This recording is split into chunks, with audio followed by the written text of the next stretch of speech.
welcome to the Real Life Entrepreneur Podcast. I am extremely happy tonight. Like when I tell you I'm happy, it's because we have not only the best podcast out there, but we have some of the best guests, some of my favorite people, and one of my most favorite people of all time is here tonight. And in a little bit, I'm going to introduce you to her, and she's going to talk to you about some things that you really, really need to know. And she's definitely official with it. So take notes, grab a pen, paper, whatever you got to do. This is the podcast that you want to listen to if you're getting ready to start a business and you want to know the tips, the tricks, and the free game. Even though she's not free, but you know she's my friend. So tonight she decided to put y'all onto some free game that's really, really expensive in real life. So grab your notes, open your notes on your phone, and we're gonna take some notes and get to it. So tonight, I want to actually talk to you a little bit about our sponsor tonight. Our sponsor tonight is Loan for Bitcoins. They're the ultimate lending when it comes to Bitcoins and Ethereum. They give you the best rates, some of the most amazing people. Reach out to them, check the links below, and we'll make sure that we get you plugged in.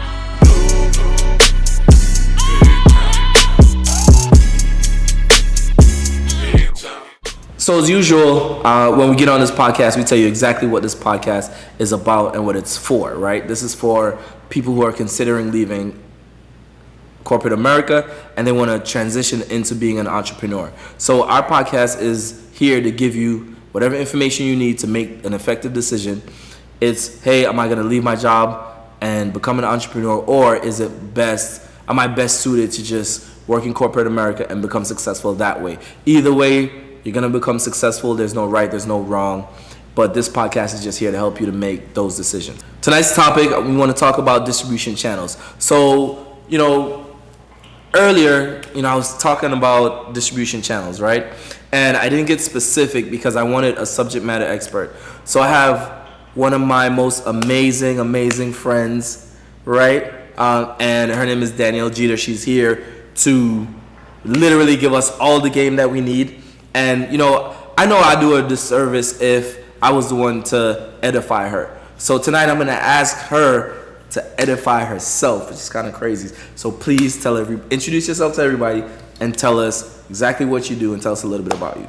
Nah, I like where you was going with this. I like you edifying me. Tell everybody why I'm so special. Okay.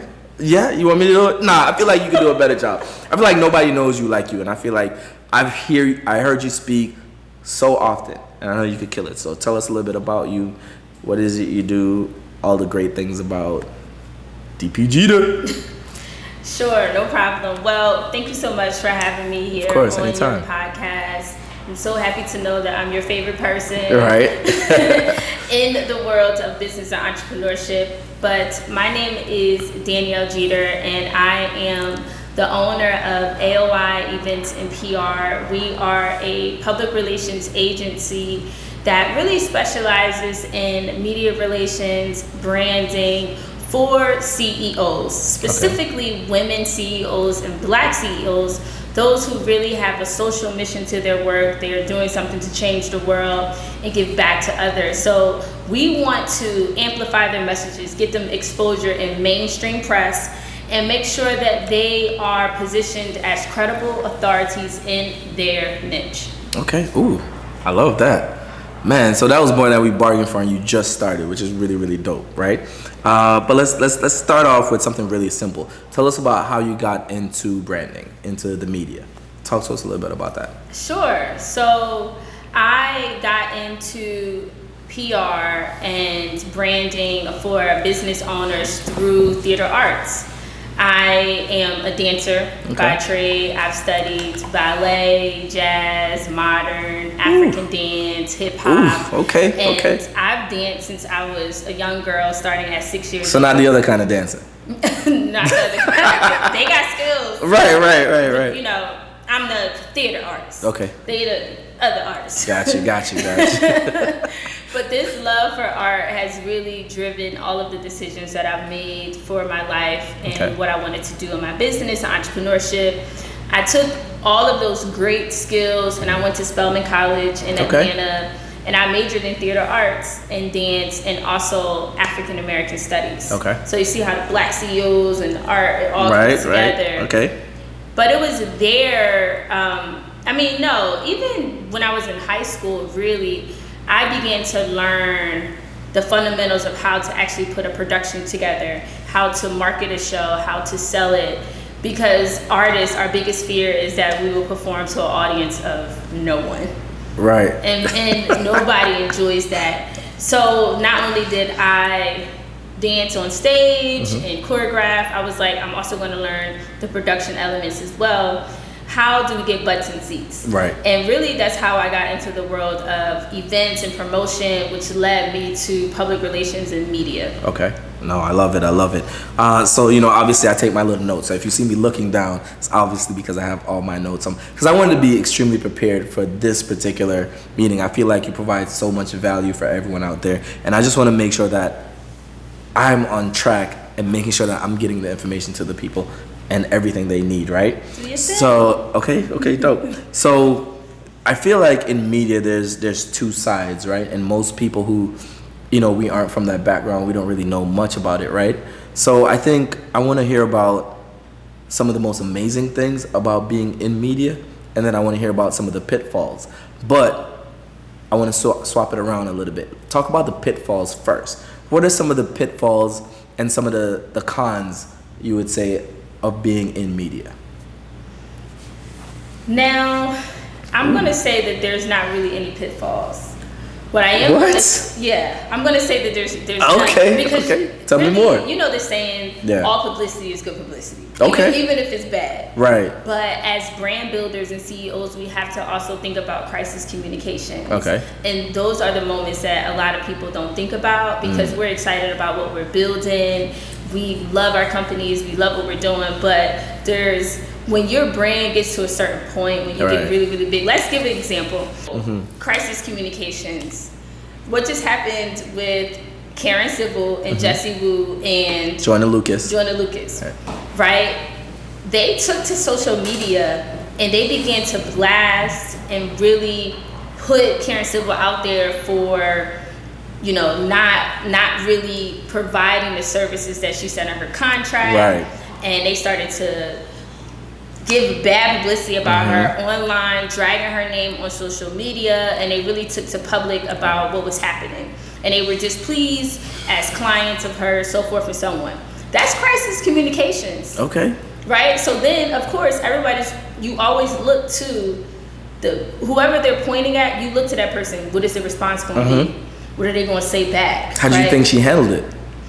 Well, I don't know if she ever came out with the podcast yet, but she said she dropped something on her podcast page hinting to the fact that they hadn't recorded an episode in a minute, but they were going to respond to this Jessie Wu, allegations or whatever. So I say all that to say that is some of the downsides of when you become known in your niche as an expert of what it is that you do. You do have people who may come for you, whether it's legit or whether they're just hating. But you always have to think about what your crisis communication is going to be. And big companies, corporations, always have to keep that in mind. Okay. So you raised kind of a couple of questions in my head touching on this topic, right? First is the damage to her brand done? Is it done? Can she come back from this? Right? That's one question that I want to ask. And in your opinion, obviously, right? And then the next part of it is, does social media and the access to social media that some of these more popular or more influential type people, because they have so much access and it's really quick, they literally could just go on social media and blast you when they're not really doing the real work. So, how does social media play into that? So it's a two-part. How does social media play into, working in the media versus do you think her brand is irreparable? I hate this word so much. Irreparable? Is it done? Irreparable. Is it? It's her brand. Listen, can we cuss on this podcast? We can, right? I think we can. Podcast, you can. All right, so I'm gonna save that cuss word for next time. But I'm just gonna say is it done? Is it a wrap for her and her brand? I mean, when I was looking at it, I was like, this is a lie. They actually went to court. Yeah. She lost, and they put that out there. Like, they put out the legal documents, and it was just a lot. Did she have to pay him money? Yeah. She had to reimburse them, or was it a civil suit where they sued her for some money? They sued her, she lost. Oh, wow. They were able to prove it, and she lost. So, yeah, she's at fault for, according to what happened in court. I mean, it's a lot. They really dragged her. But Karen has the bigger brand than Jessie Woo and this other artist. So, I think Jordan Lucas is big. Jordan Lucas is bigger than big. Karen. I think so. I think Karen has more experience with working with industry individuals, but as an artist, I think because remember, Jordan Lucas was coming off of that battle with, who was he battling with? Hold on, it was a big battle. I want to say it was like Tory Lanez. Okay. I think he battled Tory Lanez at one point, and I mean he took a L, but it was a big thing, right? And then I think he sold a lot of records too. He signed for Dr. Dre. Okay. So I think that's kind of how that whole situation. So he has a big platform too. It's a lot of big brands involved. For sure. I think it's tight. I mean, of course, I feel like you have the opportunity to pivot. Nobody died in this situation. There was no murders. I feel like we can all overcome. She can overcome from it. But it's a really big lesson. I think a lot of times when we are growing our brands and you go from small to medium to large, like for Black people, Black CEOs, I'm going to say, like, sometimes we get a little bit caught up in the lifestyle. We start smelling ourselves, and we tend to turn our head. Say smelling ourselves, I love it. And you still have to pay attention to what is going on in the business. So whatever was not happening in her business can't happen moving forward. So she does have some cleaning up to do to make sure that, like, she can still secure those large contracts, but she also probably has really good testimonials from clients that she did do good work with. Right. So she can pivot and come back from it, but I mean, she gotta stay tight. All right. So as an expert in this space, and we're talking about branding, right? My toughest question to you tonight, based on everything that we spoke about, how would you fix her branding issues right now? What would you do to fix her issues? Like a couple things, like I would just do this, that. Like, what would you do to try to prepare her branding right now? So there's also a saying that goes, a smart man once said nothing at all. Okay. In her case, it's already out there that sis lost. She lost the lawsuit, and she got to come up with some bread to satisfy those people who sued her. I don't know what it is to say after that to defend herself, but she's a very savvy brand strategist. So she, probably have come up with something. I think it would be worth the conversation to have on a podcast, just because, like, if you just want to talk shit, and, like, just be like, they talking shit about me, so I can come back at them.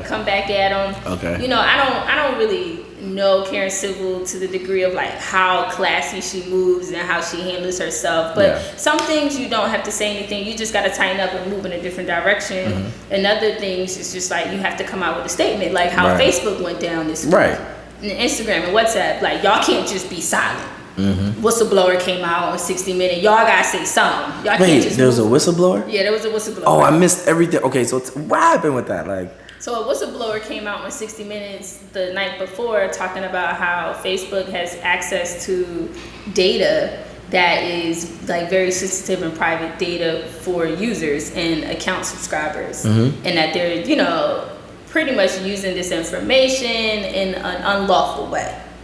Really? And then the next day, Facebook, WhatsApp, and Instagram goes down. So there's alleged that there's a there's a connection to what they said versus why it went down. Like the fact that this whistleblower came out on an episode on 60 Minutes the night before, and then we wake up the next day, a couple hours later, the whole thing goes down. Oh, wow. So Facebook has to come out and say something. Like, they're too big of a corporation. There's too many lies. And they haven't said anything yet? I haven't seen any official statements yet. Okay.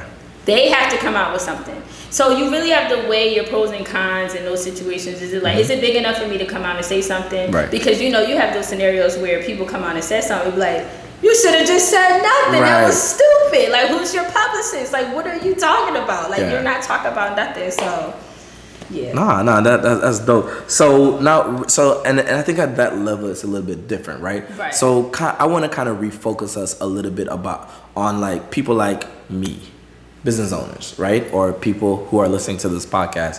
And, there's some things that we want to know, right? So for example, talk to us a little bit about like the difference between like marketing and branding, right? Like we get on here and we hear all these professionals and they're saying, hey, branding is important, marketing is important.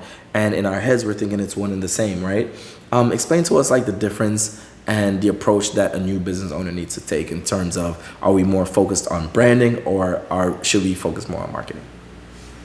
I would say they're both equally important. Like you have to establish a brand to then market that brand. Okay. Like you can't start with branding and then you can't start with marketing but don't have a brand to market. Okay. So you want to start with developing like what that brand is, and branding really goes back to like what is the personality, what is the heart, like what is this product or service or company that you are putting out to the world, and what problem does it solve? Okay. And what are those feelings and takeaways that people are going to experience once they interact with your brand? Mm-hmm. What is those feel goods that they're going to experience once they get into the presence of your brand? How does your brand make them feel? How do they react to it?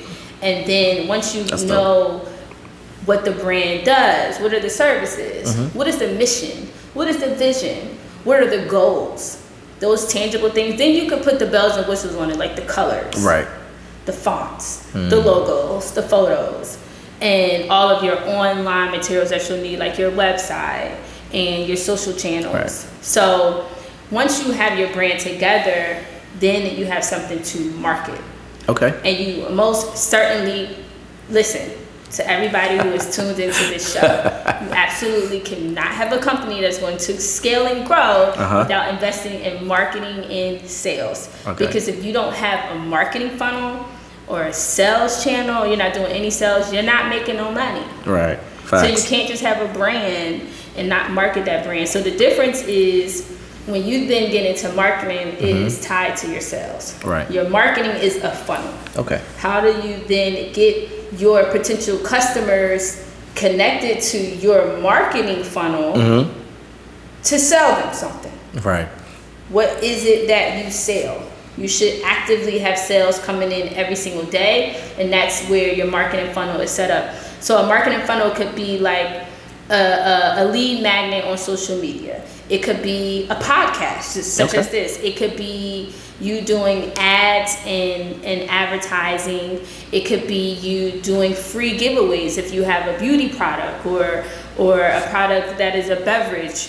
You could be doing giveaways. How are you marketing to your potential customers and getting in front of the people that you want to sell to so that they come into your funnel and then they know how to buy from you? Okay. Oh, so that's dope. So that's a whole jewel out here.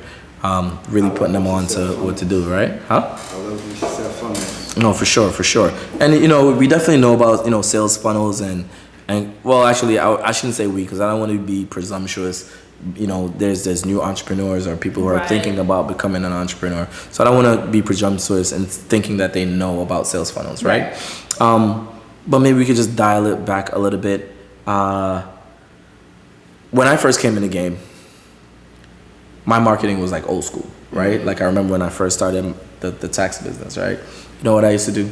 I used to hang out flyers, right? And we still do flyers, believe it or not, because they're effective. But what was even more effective than that, our kind of marketing was we would go to the grocery store. I had a script. I taught my boys what to say, and literally 3 or 4 lines, our marketing strategy was literally going in front of and getting face to face. So like guerrilla marketing. Yeah, guerrilla marketing, right? But here's the challenge. Now that in this day and age, a lot of the marketing is now social. Everyone's on their phones. Right. How would you convince someone who is starting out and they're thinking maybe I need more face to face and I want to go networking and stuff like that? How do you convince them that maybe that's not the best route and that maybe the most effective route is utilizing social media? I would say doing marketing on like digital and social media is really cost effective for us right now. I think when you get into like guerrilla marketing and event marketing, it takes more resources and manpower to pull that off. Because events are a great way to market, but you have to have an event budget to make that happen. You have to pay for all of the things that go into hosting an event, and then you need staff to also make sure that event operates. It's a great marketing strategy. That's why you have brands who spend millions of dollars on being a part of different activations and hosting people. But for social media, it's very effective cost-wise because you can get organic reach. Even if you're not at first like running ads on Facebook or Instagram or on Google, organically you could start to build a followership and then have something to offer to them. So it's just right now it's very cost effective. Even if you do want to start like a digital marketing budget, I mean you determine what your budget is. If it's $2 a day, Facebook is $2 a day. And whatever leads you get in that way, it helps. But as far as your energy and your resources are concerned, you also don't got to run all around to all these places. You create a system that's automated, and every day, really, you should be waking up to some leads that are cold, and you still have to warm your audience up, but at least you got people just eyeballs coming in every day. And really, that could be a 24-hour funnel. And I love that, and I dig that. So now, now I want to know specifically I want you to give us some real game. Specifically, how do I start from zero and start developing a following? Let's talk about that. A following, or my audience, as you call it. How do I start from zero? What's the first thing am I gonna do? I have some ideas, but you're the experts. I want you to tell us, hey, I'm just starting out. I just created a new business. I'm a young entrepreneur. I want to start building my audience, and I want to start being able to market to people. How do I go about doing that? That's a really great question. So we have something in the industry that we call an avatar. You want to develop who your avatar is, and that's basically who is the customer that you're talking to. One person. So sometimes we get on social media and we say, hey guys, what's up everyone? You should focus your... We started the podcast off saying that. So now I should switch it. You want to connect to that one person that's watching. So you create your avatar around one individual. And you list out all of their characteristics, who they are. What is their name? Where do they like to go? How old are they? What do they like to eat? Are they married? Are they single? Are they a child? How much money do they have? What do they do in their spare time? What makes them angry? What makes them fearful? Like you're creating almost a profile of a fictional character. And every time you post and you create something, you're talking to Jerry. Because now you know Jerry. You intimately know him. You know what he wants. And you know how to sell your product to Jerry. So should I be like, when we introduce the podcast, I should be like, yo, what up, Jerry? Welcome to the podcast, or that's not how it works? No. You don't say their name, but you just basically... Because, it's going to be many different names. Right. That's going to be tuned into the show. But you want to intimately connect to your audience, and whoever the end user is, you connect to that person. So you just talk in first person or singular form versus like, hey everyone, welcome to my show. But you just want to say, thank you so much. I hope you really enjoyed this. Make sure you share it with a friend. Make sure you come back. We want to hear from you. So however, send us an email. You just want to talk to one person. And you create that avatar. So once you kind of have that avatar, you know how to connect with your audience. And you begin to, basically start with the channel. Create a Facebook page. Create an Instagram account. And I was literally just about to lead there and ask you about some of the distribution channels. Let's talk about that. Because you're already transitioning into it. Tell us a little bit about like some of the most effective, distribution channels. There are so many. Tell us all of them, because we want to know. We don't know anything, and we want to know. There's a ton. You definitely want to brave being in front of the camera and set up a YouTube channel. YouTube, when you think about YouTube is a catalog or a library of content. It's not a feed. So Facebook and our Instagram, our Twitter, our LinkedIn, all of those are feeds. Every day it's new content. But when you have a user that goes to YouTube, they're searching like a digital library specifically for something, So you actively build up your YouTube channel, then you just have a catalog of content, of data, of information that will be there, and it will live beyond you. Yeah. Like, it's people's videos that we still look up from years ago. Oh, for sure. Years ago. So that's a great channel to invest your time into and to build up for you. And you can monetize that channel too by getting a certain number of subscribers. I think you have to get at least 1,000 subscribers to start to monetize that channel. Oh, really? Oh, that's dope. Yep. Okay. So YouTube is excellent choice. And then for the other ones, it's really about who you're targeting, who's your Jerry. So I would say TikTok is awesome because the organic reach on TikTok right now is insane. Really? Because it's still new. It's not as controlled like a Facebook and Instagram that's controlled by so many ads and the buyers. But TikTok is growing, it's young. So right now you could post something on TikTok and your organic reach is crazy. Oh, wow. So I think TikTok is really going to take the place of Instagram. Oh, really? Okay. So you because they're very similar in the way that they do the feeds and stuff like that, right? They're extremely similar, and people love it. It's a lot of fun, and so it's. I feel like they have a broader audience too with young and older people. Okay. So that's an advantage to TikTok than like Instagram or Facebook. Yeah. So if you are like fresh out here building a brand, you definitely want to get those two. TikTok. rocking. Oh, I love it. Okay, so TikTok, YouTube, boom, got it. It's in my pocket. I already know what to do. So now I want to get a podcast. And a podcast. You gotta have a podcast. Every brand needs to have a podcast. Okay. Yes. All right. Okay, that's dope. So now my question is this, right? I suffer from, and I don't know the medical term for this, but I hate doing this and recording myself. Hey, I'm in front of my phone all day. This is me, blah, blah, blah, boom, post on Instagram. I hate doing that, right? So the people who are like me who hate recording themselves often, because obviously part of it is consistency, right? What are some things that we could do to get over the fear of just being in front of the camera? We're nervous, we sound crazy, and then you know what else? I hate my voice so much. So I don't know, are there things that we can do where we have a fear of being in front of the camera that we can do to feel a little bit more comfortable and begin to start the process of posting like you mentioned? Let me ask you a question. Ask me the question.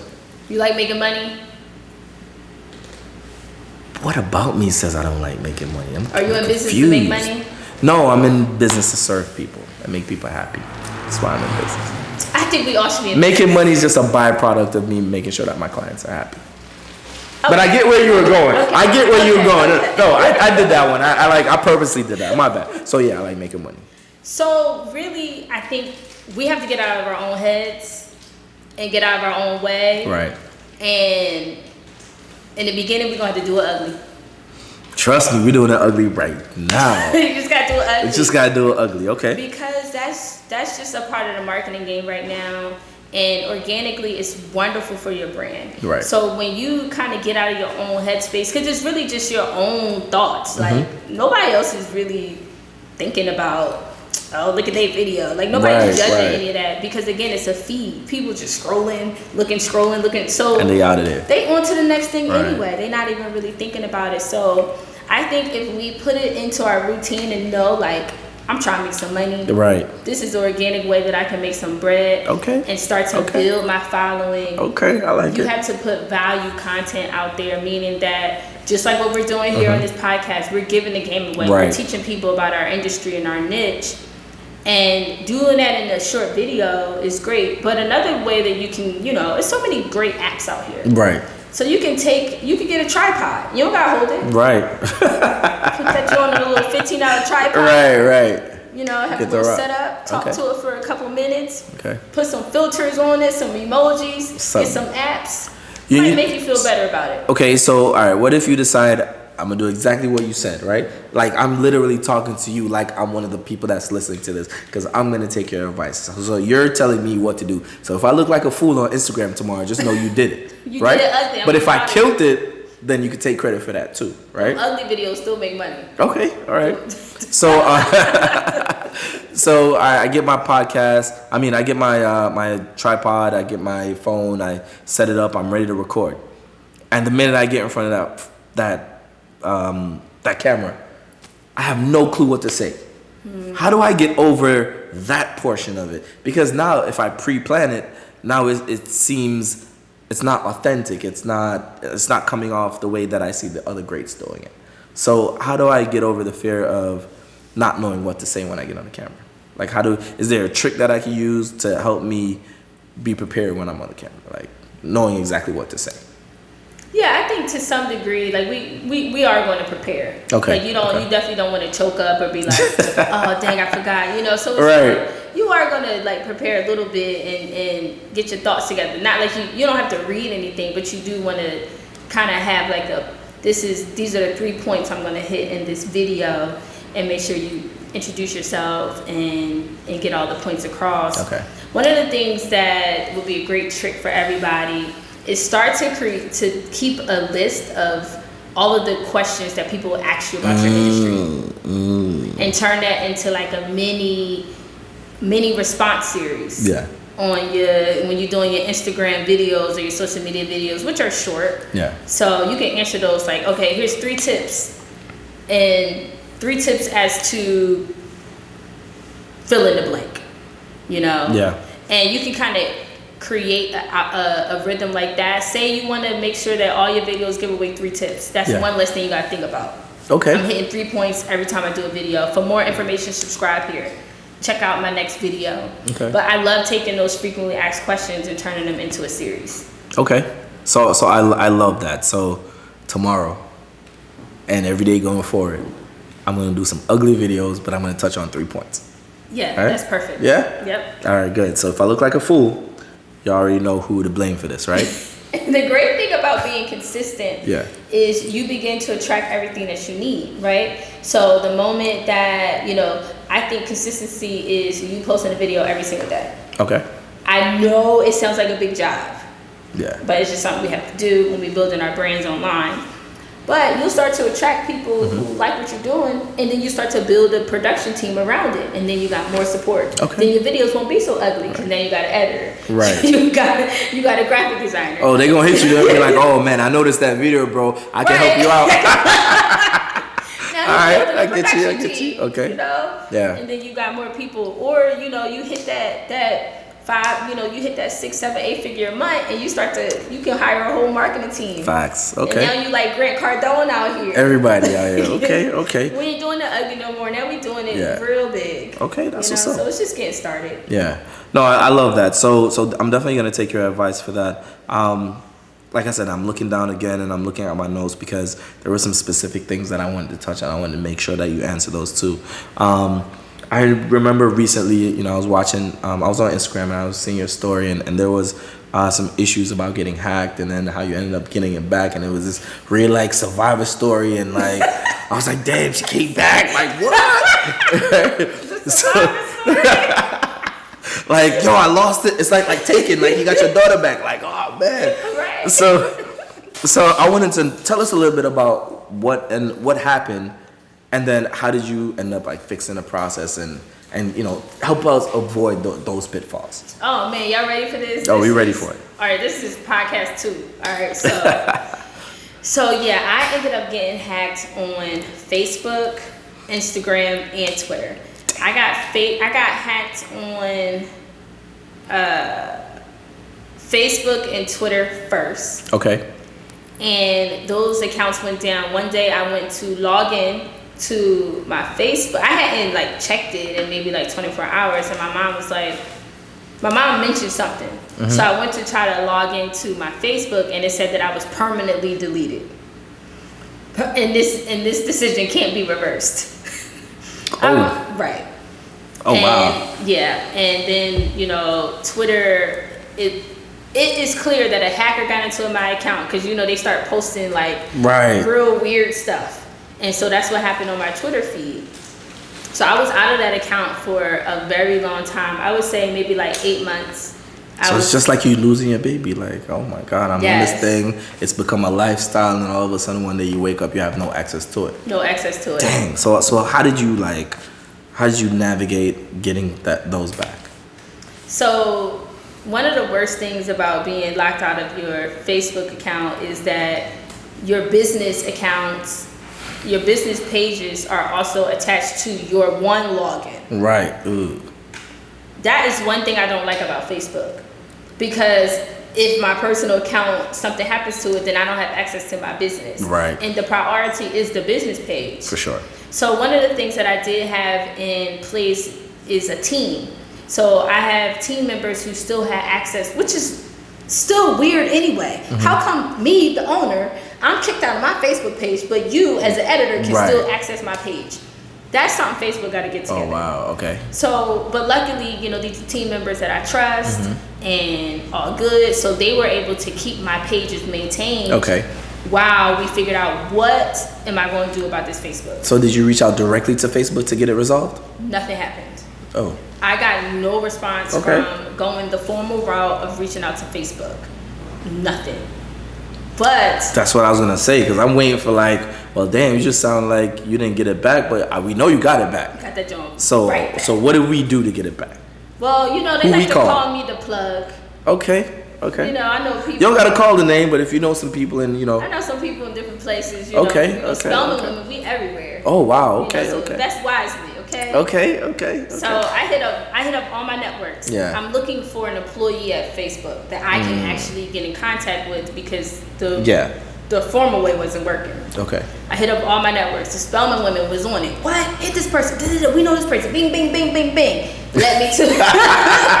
They started moving around. Bing, bing, bing. I like it. Okay. So I ended up reaching out to a Spelman sister, and she, we emailed back and forth, and she said, send me all of this information, just formal stuff, and I also had to plead my case. I am a respectable citizen of America. I have a business. I do things for the community. These are my links. You can learn more about me. So they want to check your references? Yeah, wow, just so y'all know, because my page was hacked. Right. And whatever the hacker did, it offended the Facebook and Twitter community rules. So whenever you have a scenario like that, they immediately flag it and take it down. Oh, wow. I don't know if they posted hate stuff. Right. Something money-wise. So I have no proof of this. I sent my Spelman sister the information she asked for, and that was it. I ain't never heard back from her since. But one day, I just logged into my account, and it was all there. So she ghosted you. She fixed it and ghosted you. Yeah. That's the only thing I can think of. Right. And then were you able to reach out to her after that to be at least say, yo, thank you so much for the help? And did she respond? No. I said, thank you, girl. Now I need help with my Instagram. Oh, Because the crazy thing was Facebook went down, and I got back into Facebook, and then a week later, Instagram went down. Oh, wow. They had the info, man. Once they get the info, it's over. Instagram went down. And the same thing. I logged into my Instagram account, posted a picture, boom, you're permanently deleted forever. Oh, wow. So. But I had the way I got that back was a totally different story. Okay. You want to get into it or? Sure. Okay, yeah, tell us. So how'd you get the Instagram back? Same thing. I started hitting the folks up. Boom, boom, boom, boom, boom. Bing, bing, bing, because I like Bing. I need to bing, bing, bing. I need to get back into this account. Right. So I ended up being led from one of my other media colleagues was I don't know bull, but apparently he get people Instagram pages back. Hit him up. Oh wow. So I hit him up a few times. He's from Philly. Okay. And he must be a musician. Genie. I don't know if he has a side connection to Instagram. Wow. But apparently this individual has a business that does business with Instagram and gets people's hacked pages back.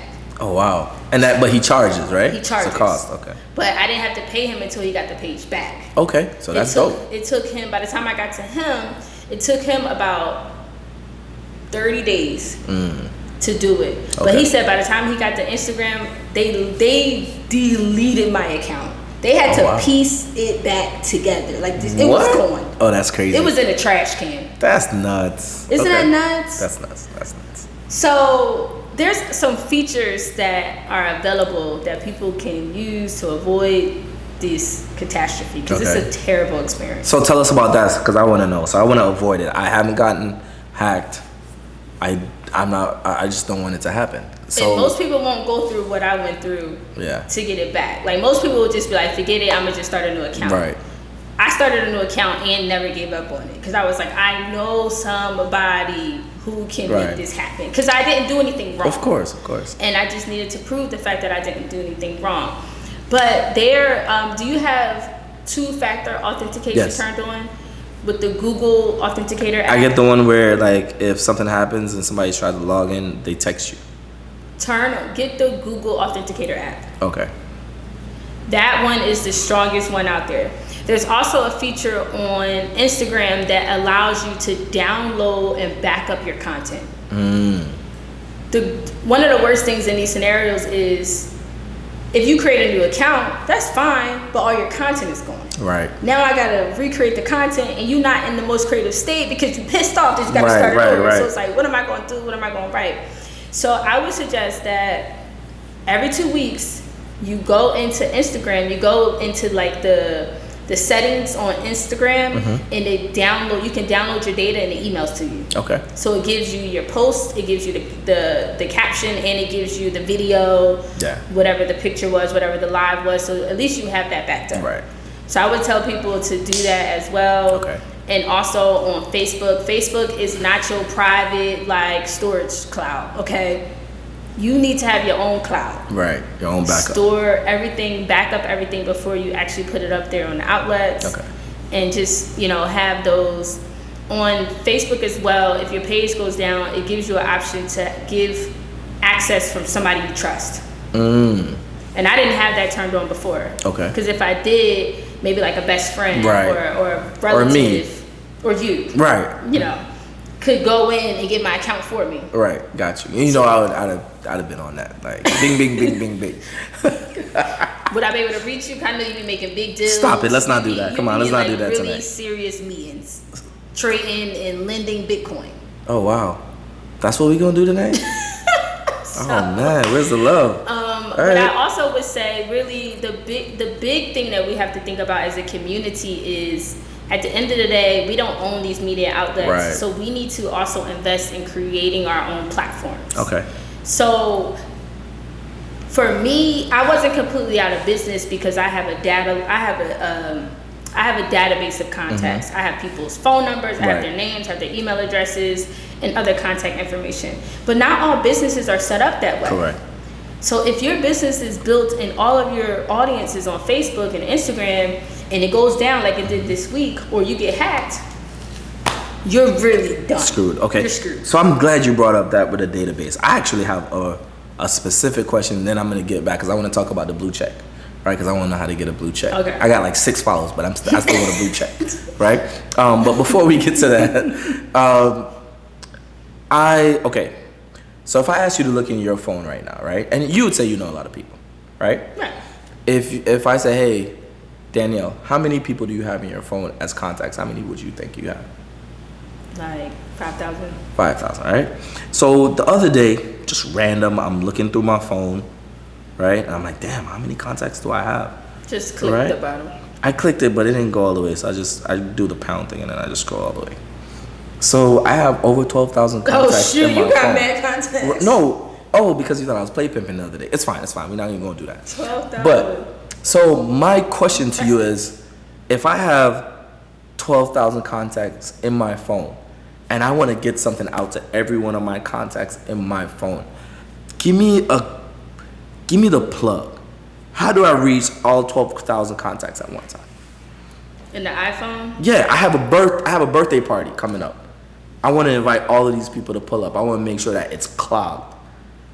I got a big space. I want to turn up. I want to have an amazing time. Better yet, the hell with that, because we have a good time all the time. I want to make some money. I want to send my product or a link to my product or something to all of these contacts. What is the very best way you think in your mind that I can get direct access to all these contacts instead of doing the whole, I'm texting 12,000 people one by one? Not going to work. How do I get to these people? So you're probably going to have to go with a third-party vendor, but they have apps where you can do like text messaging for business. Okay. Like, are you on anybody's community listserv? I don't know. I'm not like. Do you get mass like business texts from any like influencers or brands or companies? No, because I also hate the fact that whenever they put something in, they're like, yo, Text and then you me. click it, and I gotta put all my stuff. No, I'm not doing none of that. So there is a really popular one that's out right now that everybody's using called Community. Okay. So I believe that once you subscribe to Community, they will be able to. Is that the name of the app? Yes, it's a software. Oh, Community? Just called Community. Okay. Yeah. So they should be able to scrub your phone, but people still have to opt in. So which is important. You really can't. So I can't upload my contacts? I believe there's a way that you'll be able to upload or at least alert your contacts, but they Right. still have to agree to subscribe because, Okay.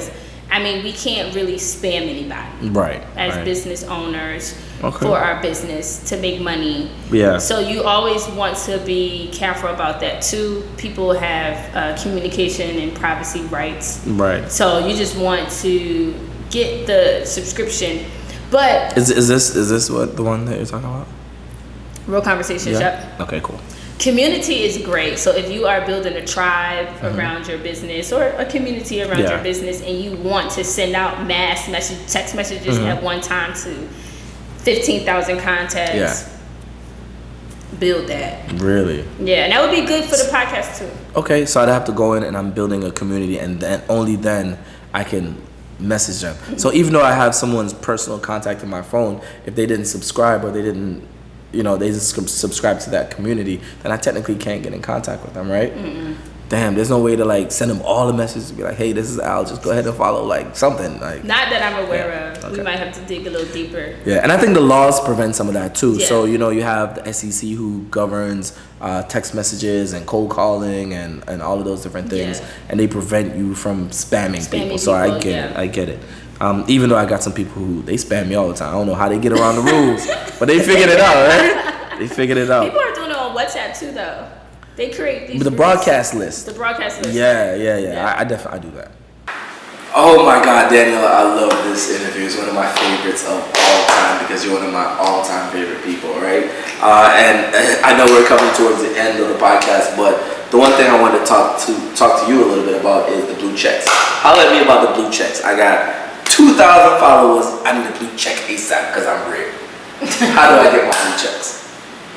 Well, the great thing about the blue check verification on what we got, Instagram, you have Facebook, you have Twitter. You can get a blue check on Facebook? Yes. What? Yes. You have Twitter. Okay. And I believe LinkedIn. I'm mad that they ain't got blue checks out there. Like, I'm real as shit. I don't got not one blue check.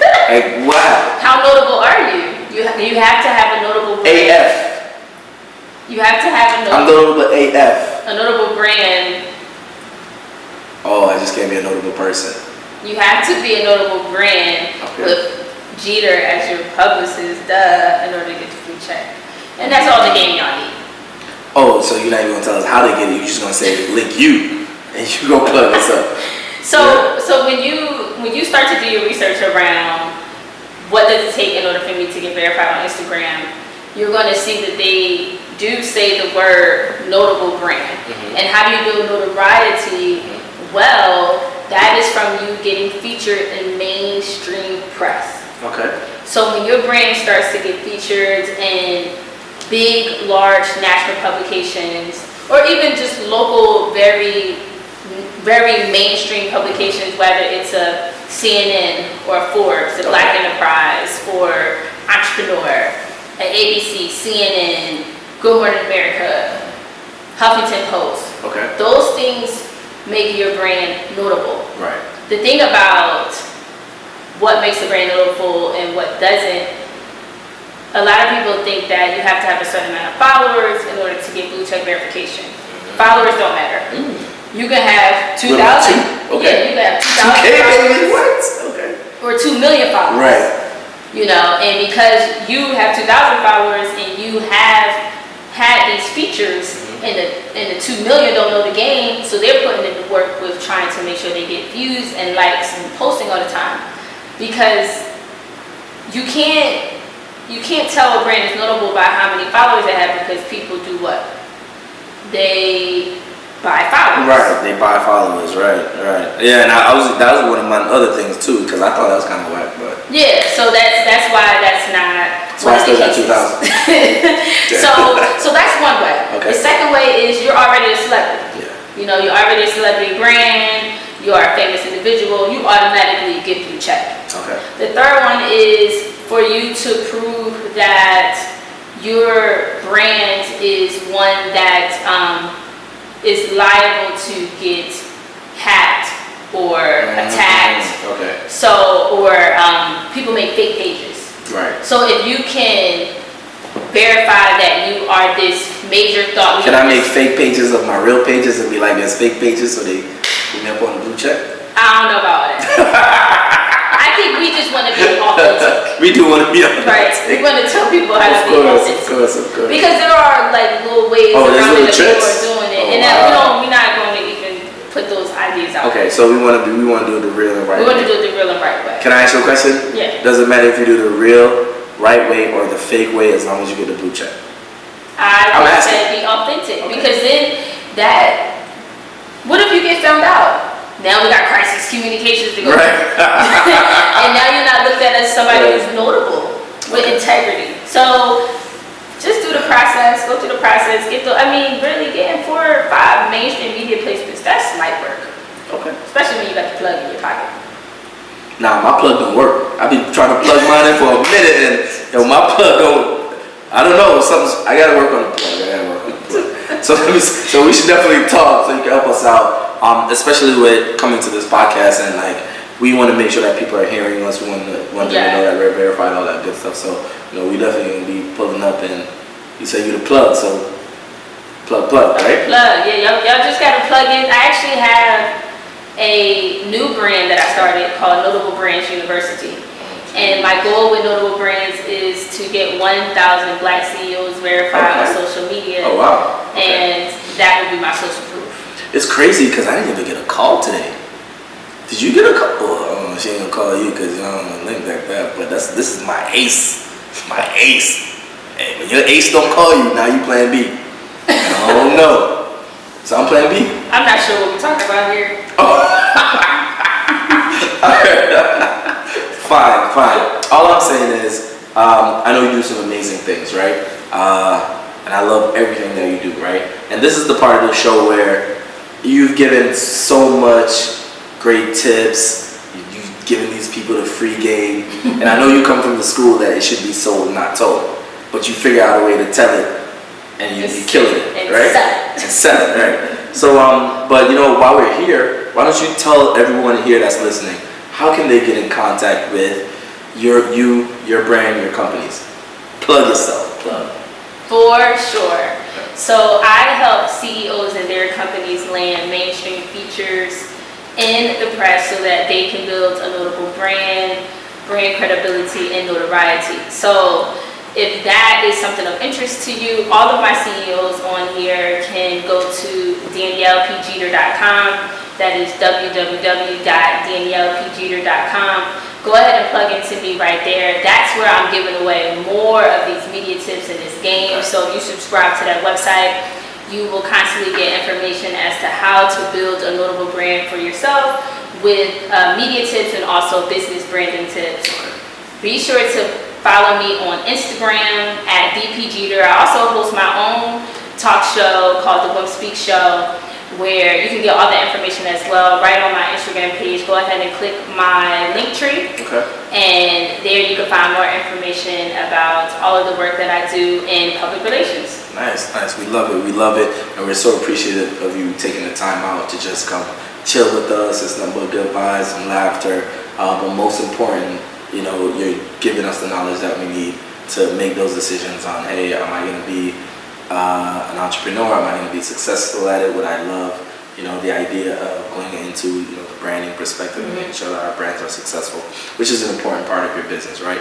So again, I just want to thank you for coming. I think you're an amazing person, and we can't wait. Are we doing hugs, high fives? What are we doing? Because we at the end now. Yeah, whatever. So high five? Nah, that was my first one. That's all good. That's all good. Thank you so much. Yes. And until next time. We'll get up with y'all and Just remember, check below the video. You'll see all the links that you need. You can get in contact with her. We'll make sure we provide contact information for her, for us, and everybody here that works at the team. The Real Life Entrepreneur. Catch y'all later.